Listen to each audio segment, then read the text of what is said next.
Hello dear student, ये है आपका अपना channel applied physics classes.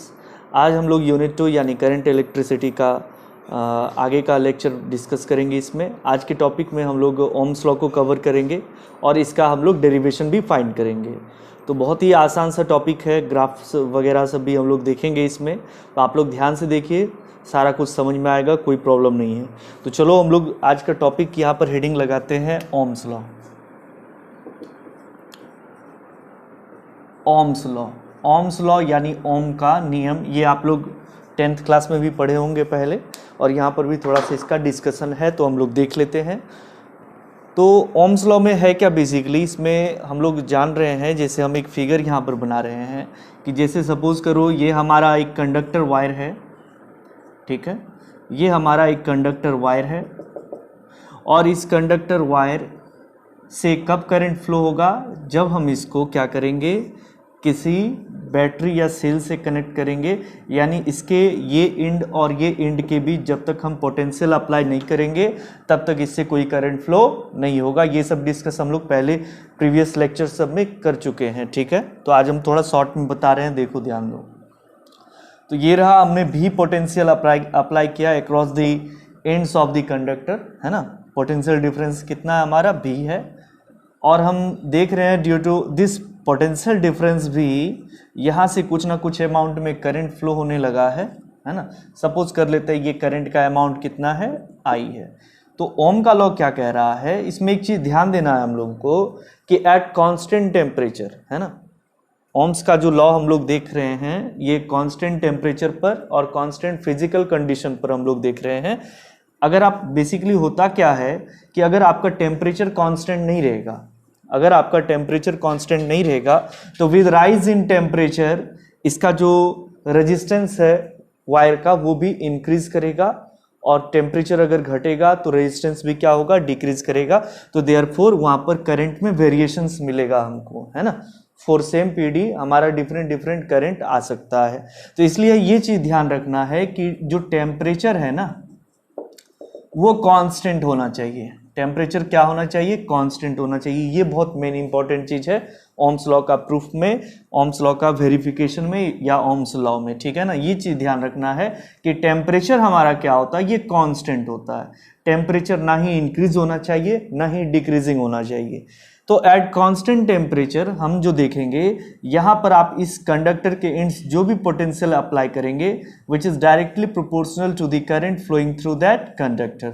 Okay, that means इसका मतलब ये हुआ, आप जितना ज्यादा पोटेंशियल अप्लाई करेंगे करंट का वैल्यू उतना ही ज्यादा बढ़ेगा, आपका पोटेंशियल जितना कम होगा करंट का वैल्यू भी उतना ही कम होगा।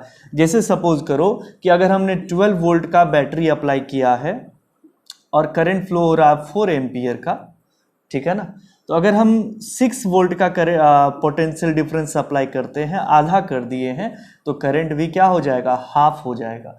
ये चीज आपको ध्यान रखना है कि इसमें होता क्या है कि अगर आप पोटेंशियल बढ़ाएंगे करंट भी बढ़ेगा, और पोटेंशियल घटाएंगे तो करंट भी क्या होगा, घटेगा, डिक्रीज होगा। बट आपको ये चीज ध्यान में रखना है कि इसमें टेम्परेचर कैसा होना चाहिए, कांस्टेंट होना चाहिए। ओके, क्लियर है।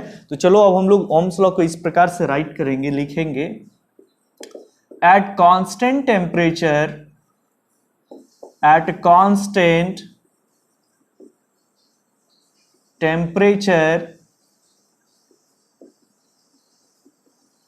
potential difference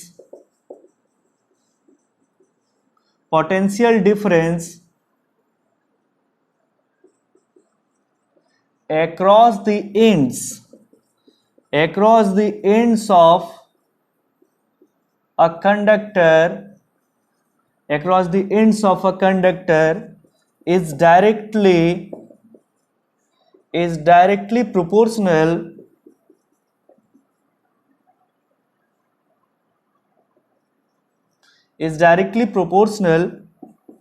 to the current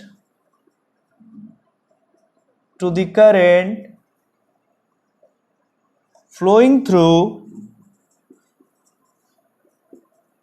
that conductor, to the current flowing through that conductor। तो एक बार फिर से सुन लो, at constant temperature potential difference PD across the ends of a conductor is directly proportional to the current flowing through that conductor. अगर हम इस law को हिंदी में बोलेंगे तो अगर आप हिंदी में लिखना चाहें तो आप लिख सकते हैं कि नियत ताप पर, कांस्टेंट टेम्परेचर का मतलब क्या हो गया, नियत ताप यानी फिक्स है, टेम्परेचर फिक्स है, किसी प्रकार का उसमें इंक्रीजमेंट या डिक्रीजमेंट नहीं हो रहा है।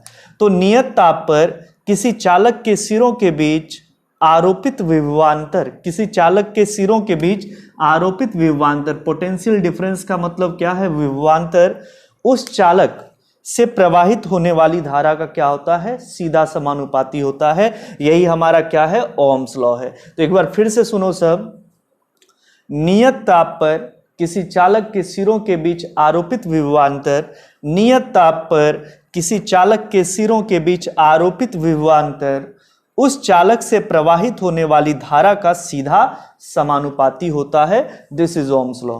चलो इसको कॉपी कर लो, नोट कर लो। अब हम इसको हटा रहे हैं, मिटा रहे हैं। तो चलो देखते हैं, इसको हम लोग मैथमेटिकल फॉर्म में लिखते हैं यहां पर कि ओम्स लॉ का मैथमेटिकल फॉर्म कैसा है।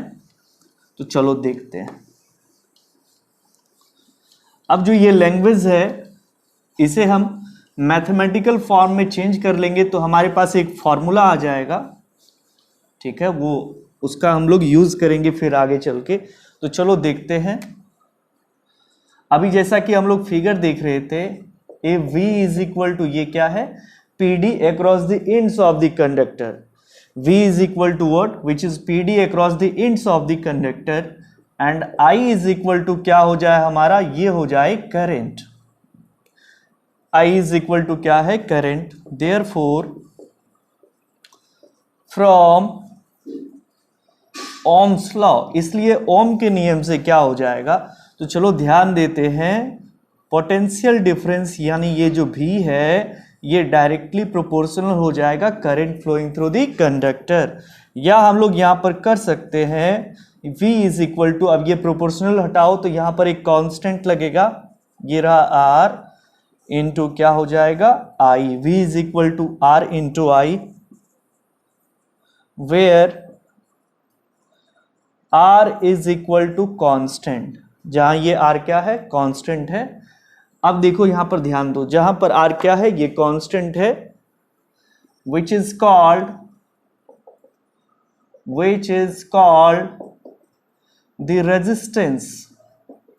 अब रेजिस्टेंस हम लोग नेक्स्ट टॉपिक में क्लियर करेंगे, उसको कवर करेंगे। which is called the resistance of the conductor, जिसे हम कंडक्टर का क्या कहेंगे, रेजिस्टेंस कहेंगे। ओके, तो एक पर्टिकुलर टेम्परेचर पर, ये देखो ये कांस्टेंट चीज है, ठीक है ना, आर क्या है हमारा, ये आर, ये कांस्टेंट है। और किसी पर्टिकुलर टेम्परेचर पर किसी भी कंडक्टर का जो रेजिस्टेंस है वो क्या रहेगा हमारा, कांस्टेंट रहेगा, फिक्स रहेगा, कोई चेंजिंग उसमें नहीं होगा, ठीक है ना। तो अगर आर आपका लिखेंगे कि डिपेंड किस पर कर रहा है, तो आप देखेंगे कि अगर आप टेम्परेचर इंक्रीज करेंगे तो रेजिस्टेंस भी इंक्रीज करेगा। फॉर मेटालिक कंडक्टर का बात कर रहे हैं हम, यानी धात्विक चालक का, धातु से बना जो कंडक्टर है, तो अगर आप रेजिस्टेंस टेम्परेचर इंक्रीज करेंगे तो रेजिस्टेंस भी इंक्रीज होगा, और टेम्परेचर अगर डिक्रीज होगा तो रेजिस्टेंस भी डिक्रीज होगा। तो ये डिपेंड कर, यहाँ पर हम शॉर्ट में एक पॉइंट बना सकते हैं, which is called the resistance of conductor depends on the temperature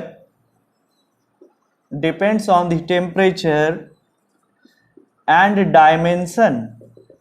अब यहां पर डायमेंशन से मतलब क्या है, डायमेंशन से मतलब है शेप एंड साइज से, ठीक है ना। कंडक्टर का शेप और साइज पर भी रेजिस्टेंस डिपेंड करता है, ठीक है। Depends on the temperature and dimension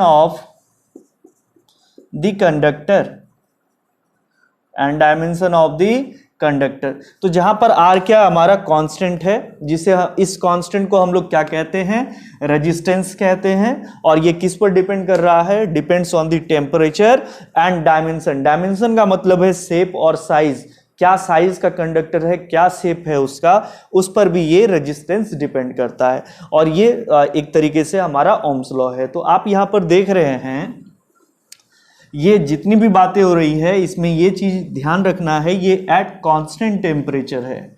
तो ये चीज देखो, यहां पर हम कुछ पॉइंट्स बता रहे हैं। V इज इक्वल टू क्या है हमारा फॉर्मूला, I इंटू आर।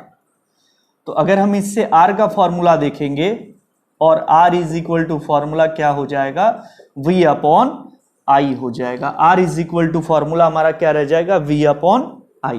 अब आप यहां पर ध्यान देंगे कि क्या रेजिस्टेंस जो है किसी भी ओहमिक कंडक्टर का, कौन से कंडक्टर का, ओहमिक कंडक्टर। तो ओहमिक कंडक्टर का मतलब बेसिकली ये हुआ कि कांस्टेंट टेम्परेचर पर वैसा कंडक्टर जो ओम्स लॉ को फॉलो कर रहा है, जो कौन से लॉ को फॉलो कर रहा है, ओम्स लॉ को फॉलो कर रहा है कि V is directly proportional to क्या है, I। वही हमारा कौन सा कंडक्टर है, ओहमिक कंडक्टर है। तो आप देखेंगे यहां पर क्या पोटेंशियल अगर हम इंक्रीज करेंगे तो क्या रेजिस्टेंस इंक्रीज होगा, नहीं, है ना। पोटेंशियल का कोई भी इफेक्ट नहीं पड़ेगा ओम्स लॉ में रेजिस्टेंस पर। क्यों नहीं कोई इफेक्ट पड़ेगा, इसका हम बता रहे हैं। ना ही ये पोटेंशियल V इंक्रीज करने से R इंक्रीज होगा और ना ही ये I इंक्रीज करने से R इंक्रीज होगा। यानी ये जो R है ये करंट पर भी डिपेंड नहीं कर रहा है ना, I not. R is directly proportional to I not, मतलब I पर डिपेंड नहीं कर रहा है। V नॉट मतलब V पर डिपेंड नहीं कर रहा। क्यों? क्योंकि आप जिस रेशियो में पोटेंशियल बढ़ाएंगे उसी रेशियो में आपका करंट भी बढ़ेगा। देयरफॉर R जो है ये क्या रहेगा, हमेशा कांस्टेंट रहेगा। फॉर सपोज दैट, अगर सपोज करते हम कि V हमारा कितना हो जाए 12, ठीक है, V हमारा 12 हो जाए और करंट I हमारा जो है ये सपोज कर लेते हैं कि 4 एम्पियर है। कितना एम्पियर है, 4 एम्पियर, 12 वोल्ट 4 एम्पियर। तो बताओ रेजिस्टेंस कितना हो गया हमारा, तो रेजिस्टेंस हो जाएगा हमारा R is equal to 12 upon 4, यानी 3 टाइम्स में 3 ओम। आगे हम लोग रेजिस्टेंस कवर करेंगे। अब मान लो ये 12 से हो गया है 6 वोल्ट, हम लोग घटा दिए हैं, तो करंट भी घटेगा। अब सुनो, जिस रेशियो में पोटेंशियल डिक्रीज होगा उसी रेशियो में करंट भी डिक्रीज होगा क्योंकि डायरेक्टली प्रोपोर्शनल है, और जिस रेशियो में पोटेंशियल इंक्रीज होगा उसी रेशियो में करंट भी इंक्रीज होगा क्योंकि डायरेक्टली प्रोपोर्शनल है। तो जिस रेशियो में पोटेंशियल डिक्रीज हुआ है उसी रेशियो में करंट भी डिक्रीज होगा। सपोज कर लेते हैं अगर हम पोटेंशियल 12 से 6 कर दिए तो करंट 4 से कितना हो गया, 2। तो इस बार देखो resistance R is equal to V upon I which is 6 upon 2। Again यहां पर आप देखेंगे 3 ओम ही आया। क्यों ऐसा हुआ, क्योंकि हम सिर्फ पोटेंशियल नहीं इंक्रीज कर सकते हैं। पोटेंशियल अगर हम इंक्रीज कर रहे हैं तो करंट भी इंक्रीज होगा, और पोटेंशियल अगर हम डिक्रीज कर रहे हैं तो करंट भी डिक्रीज होगा। देयरफॉर रेजिस्टेंस में कोई इफेक्ट नहीं पड़ेगा, वो ना ही घटेगा ना ही बढ़ेगा। इसलिए तो हम क्या बोलते हैं, R जो है वो कांस्टेंट है। क्लियर है? चलो अब हम लोग देखते हैं इसमें नेक्स्ट पॉइंट। चलो अब इसका एक इंपॉर्टेंट चीज हम ग्राफ बता देते हैं, ठीक है। ग्राफ देख लेते हैं हम लोग। अब V वर्सेस I का ग्राफ है। सारा पॉइंट्स को अच्छे से आप क्लियर करते जाइए। क्या होता, ओमिक कंडक्टर अभी बोल रहे थे, तो वैसा कंडक्टर जो ओम्स लॉ को फॉलो कर रहा है वही क्या है, ओमिक कंडक्टर। और जो फॉलो नहीं कर रहा है वो क्या, हमारा नॉन ओमिक कंडक्टर। और ओमिक कंडक्टर का रेजिस्टेंस हमेशा क्या होगा, कांस्टेंट होगा at constant temperature and constant physical condition. यानी टेम्परेचर भी क्या होना चाहिए, हमारा फिक्स होना चाहिए, कांस्टेंट होना चाहिए। अब आ जाओ ग्राफ पर। तो ये हम लोग VI ग्राफ एक देख रहे हैं। तो देखो ग्राफ तो हम लोग का स्ट्रेट लाइन होगा यहाँ पे, ठीक है ना। जैसे हम यहाँ पर एक चार्ट बता रहे हैं, सपोज करो कि इसमें हम पोटेंशियल को रख रहे हैं और इसमें हम करंट को रख रहे हैं, ठीक है। एक में पोटेंशियल है और एक में क्या है, करंट है। अब सपोज कर लेते हैं पोटेंशियल हमारा जो है ये 0 है, करंट भी क्या है, 0 है। अब पोटेंशियल हो गया V1, current I1, potential V2, current क्या है, I2, पोटेंशियल V3, करंट क्या है, हमारा I3 है। ओके, तो अगर हम ग्राफ देखेंगे, जैसे ये देखो, ये x एक्सिस और ये हमारा y एक्सिस है। अभी इस ग्राफ को थोड़ा सा हम और बताएंगे, इसमें पॉइंट्स कुछ क्लियर करेंगे। सपोज कर लेते हैं x एक्सिस पर हम करंट को रख रहे हैं और y एक्सिस पर हम लोग PD को रख रहे हैं, ठीक है ना। ये हमारा मान लेते हैं ये I1 है, ये सपोज कर लो I2 है, ये I3 है, और ये ओरिजिन पर तो 0 है, और ये यहाँ पर V1 है, यहाँ सपोज कर लेते हैं V2 है, और यहाँ सपोज कर लेते हैं V3 है। क्लियर? चलो अब बताओ कि अगर करंट 0, पोटेंशियल 0, फर्स्ट पॉइंट यहाँ पे आएगा, करंट I1, पोटेंशियल V1, तो आगे बढ़ाइए आप, जहाँ कटेगा वहाँ मार्क लगाओ। I2 में कितना है? V2 है, और इसमें हम कुछ पॉइंट्स बताएंगे ग्राफ में, वो भी देखना। और ये देखो I3 में कितना है? V3 है। तो आप सारे पॉइंट्स को मिला दीजिए इस तरीके से, तो आप देख रहे हैं ये कटेगा यहाँ पर बीच में एकदम से, यहाँ पर थोड़ा मेरा लाइन टेढ़ा हो गया है, तो आप लोग ध्यान देंगे। तो ये रहा VI ग्राफ, ठीक है ना, VI graph passing through the origin, and graph का कैसा ग्राफ है हमारा? स्ट्रेट लाइन है, ये ग्राफ हमारा स्ट्रेट लाइन है, VI ग्राफ स्ट्रेट लाइन। कौन सा लाइन है ये ग्राफ? स्ट्रेट लाइन है। अब स्ट्रेट लाइन ग्राफ है, दैट मीन्स ये रिलेशन शो कर रहा है V और I के बीच, कैसा? डायरेक्टली प्रोपोर्शनल का। कैसा रिलेशन शो कर रहा है? डायरेक्टली प्रोपोर्शनल का। कंप्लीट है।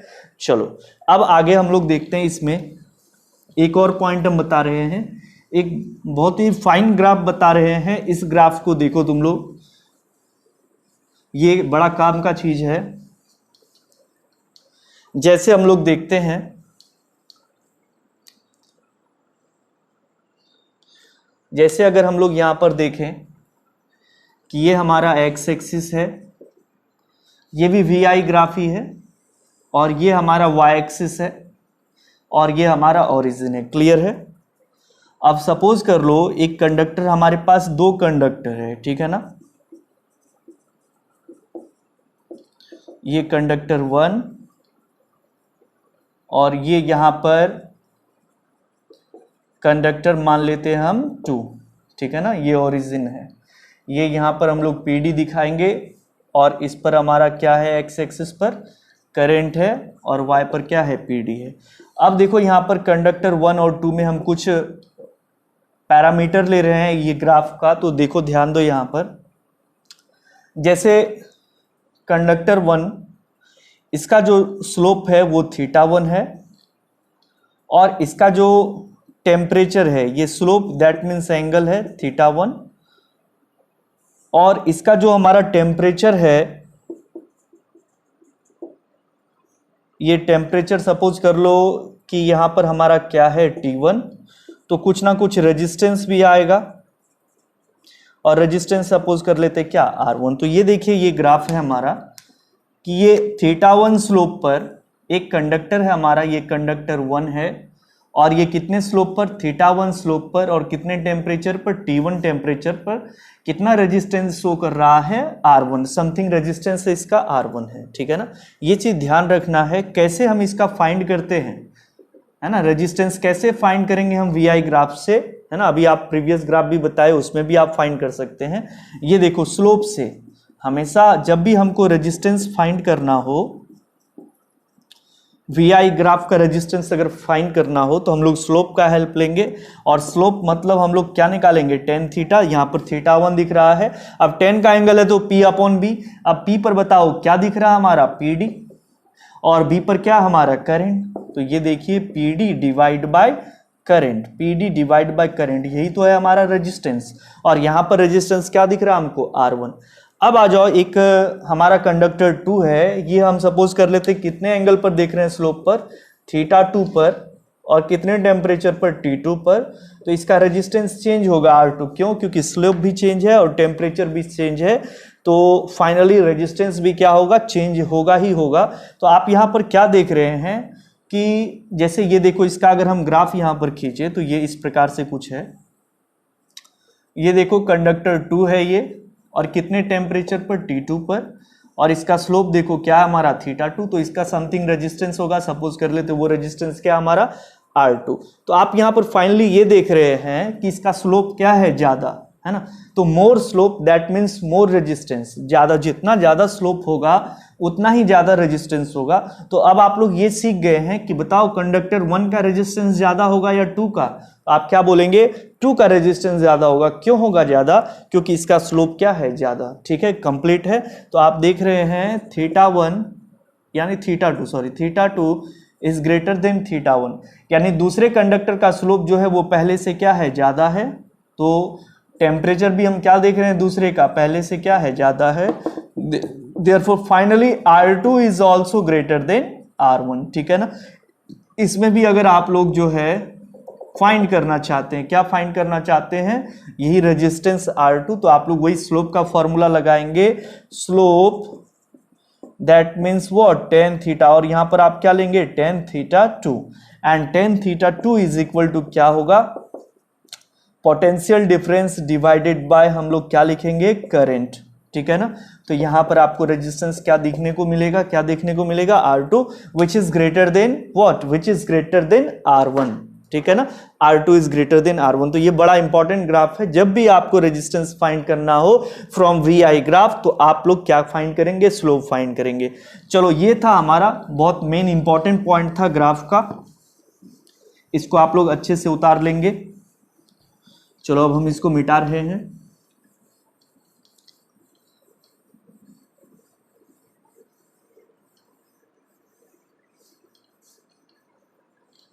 अब हम लोग इसका प्रूफ देखेंगे, ठीक है ना। इसका अब हम लोग प्रूफ देखेंगे, ओम्स लॉ का डेरिवेशन एक देखेंगे हम लोग। तो आप लोग हेडिंग लगा लेंगे, बड़ा सिंपल सा है, derivation of Ohm's law, derivation of ohms law. तो ओम्स लॉ का डेरिवेशन है, यानी हमको फाइंड करना है फॉर्मूला, हालांकि लॉ है बट फिर भी हम लोग देख लेते हैं इसका क्या है, कैसे हम इसको डिराइव करेंगे। V is directly proportional to what, I। तो इसके लिए हम लोग को थोड़ा सा प्रीवियस क्लास का लेक्चर पर ध्यान देना होगा। आप लोग पढ़े हैं relation between electric current and drift velocity which is I is equal to NeVd, and also we have the formula for Vd which is E tau upon m, ठीक है, E tau upon m। और भी हम लोगों ने कई formula पढ़ा है, जैसे हम लोगों ने पढ़ा है कि इलेक्ट्रिक फील्ड का एक फार्मूला है कि पोटेंशियल डिवाइडेड बाय लेंथ, है ना। तो ये सारा फार्मूला हमारा यूज होगा। तो चलो हम लोग देखते हैं, डेरिवेशन ऑफ ओम्स लॉ करते हैं। तो हम थोड़ा शॉर्ट में इसको बता रहे हैं, बाकी आप लोग फार्मूला पढ़े हैं। अगर आप लोग ये सब फार्मूला नहीं पढ़े हैं तो आप यूनिट 2 करंट इलेक्ट्रिसिटी का प्लेलिस्ट में जाएं और पहले ये फार्मूला देख लें, फिर आपको समझ में आएगा अच्छे से। तो we have starting point, formula जो हमारा स्टार्ट कर रहे हैं हम लोग यहाँ से, I is equal to NeVd। अब ये फॉर्मूला में क्या क्या, कौन सा पॉइंट क्या है, हम लोग सब कुछ पढ़ चुके हैं पहले। अगर आप नहीं देखे हैं तो आप प्लेलिस्ट में देखें, ठीक है, आपको समझ में आ जाएगा सारा कुछ। तो n क्या है, number of free electrons per unit volume. E क्या है, एक इलेक्ट्रॉन का चार्ज है। A क्या हमारा cross section area, and Vd is what, which is drift velocity, है ना, ड्रिफ्ट वेलोसिटी है, और I तो हमारा करंट है ही। तो I is equal to NeVd, but Vd is equal to E tau divided by m। Therefore बताओ I इज इक्वल टू क्या हो जाएगा, NEA तो है ही, और Vd के बदले E tau divided by m। तो E इंटू E क्या हो जाएगा, E स्क्वायर, और I is equal to NaE square E tau divided by m। कोई दिक्कत नहीं है, NaE square E tau divided by m। अब देखो इसको हम लोग ऐसा लिख सकते हैं क्या, सेपरेट करके थोड़ा सा ध्यान देंगे आप लोग। I is equal to NaE square tau, NaE square tau divided by m को एक साथ रखो और इलेक्ट्रिक फील्ड को इससे अलग कर दो। नाउ वी हैव हमारे पास एक फॉर्मूला है, intensity E is equal to conductor के एंड्स के across applied potential which is V, potential difference इसका कितना है V, डिवाइडेड बाय इसका लेंथ L। अगर आप पोटेंशियल में लेंथ से डिवाइड करते हैं तो आपका क्या फाइंड होगा, इलेक्ट्रिक फील्ड फाइंड होगा। तो E is equal to V upon L, therefore ये यहां पर पुट कर दो, therefore I is equal to NaE square tau divided by m, into E के बदले क्या बैठा दो, यहां पर पुट कर दो V अपॉन L, ठीक है। चलो अब हम लोग आगे देखते हैं।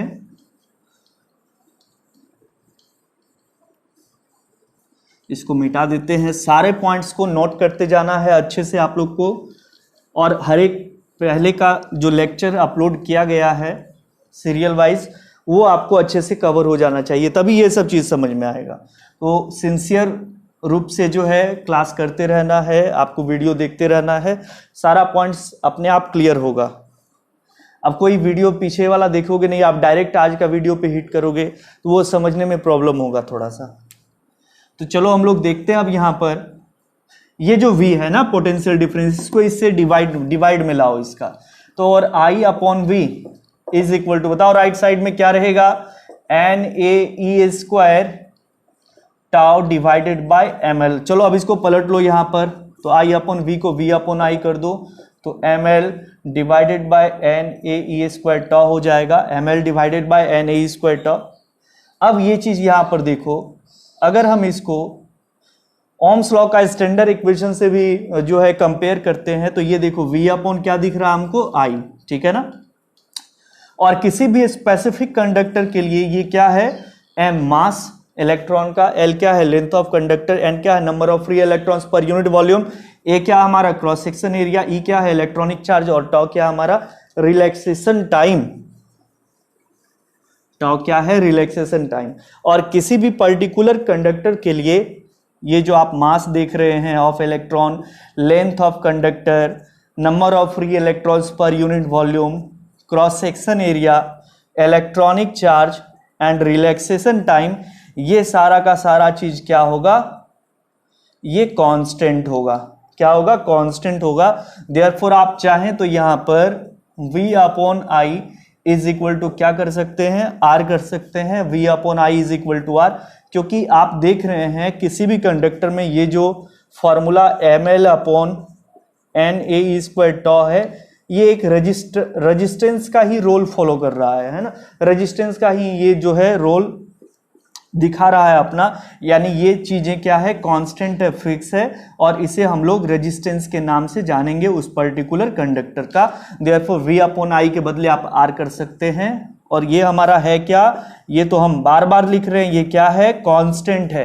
क्या है ये, constant, that means V is equal to IR। अब जैसे हम लोग कांस्टेंट प्रोपोर्शनल का सिंबल हटाते हैं तो कांस्टेंट लगाते हैं, ठीक उसी प्रकार से अगर हम कांस्टेंट हटाएंगे तो प्रोपोर्शनल का सिंबल लगेगा, और V is directly proportional to I, and this is Ohm's law, this is Ohm's law. तो बहुत बेसिक सा पॉइंट है, आप लोग को ग्राफ भी ध्यान रखना है, डेरिवेशन भी ध्यान रखना है, और लॉ भी ध्यान रखना है। चलो आज का लेक्चर में हम लोग यहीं तक रहेंगे। अब हम लोग नेक्स्ट लेक्चर में आगे का टॉपिक को कवर करेंगे। Thank you.